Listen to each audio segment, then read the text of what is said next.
Pinky drug वाली पर drama बनाने का ऐलान किया गया। इस मौजू पर फिल्म बननी चाहिए थी। उज़मा बुखारी। वज़ीर इत्तलात पंजाब अज़म बुखारी ने कहा है कि पिंकी ड्रग वाली पर ड्रामा बनाने का ऐलान किया गया है। इस मौजू पर फिल्म बननी चाहिए थी। लाहौर में मरूफ हिदायतकारा संगीता की नई फिल्म की इफ्तिताही तकरीब से खिताब करते हुए अज़म बुखारी ने कहा कि वज़ीर आला मरियम नवाज सिनेमा इंडस्ट्री की बेहतरी के लिए काम कर रही हैं, नौजवान नस्ल को टच स्क्रीन से निकालकर सिनेमा की तरफ लाएंगे। उज़मा बुखारी का कहना था कि हम अच्छे ड्रामे बना लेते हैं तो अच्छी फिल्म क्यों नहीं बना सकते। अच्छे ड्रामों के साथ अच्छी फिल्में भी बनाना होंगी। नौजवान हिदायतकार फिल्मी दुनिया में नई सोच लेकर आए।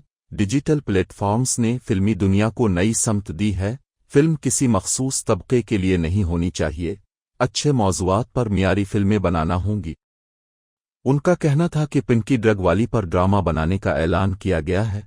इस मौजू पर फिल्म बननी चाहिए थी। फिल्मों के जरिए मुल्क का मुस्बत तशख़्ख़ुस उजागर किया जा सकता है। फिल्म सिटी मंसूबे में तमाम जदीद सहूलियात फराहम करेंगे। जो नौजवान फिल्म और ड्रामा पढ़कर आ रहे हैं उन्हें भी मौका मिलेगा।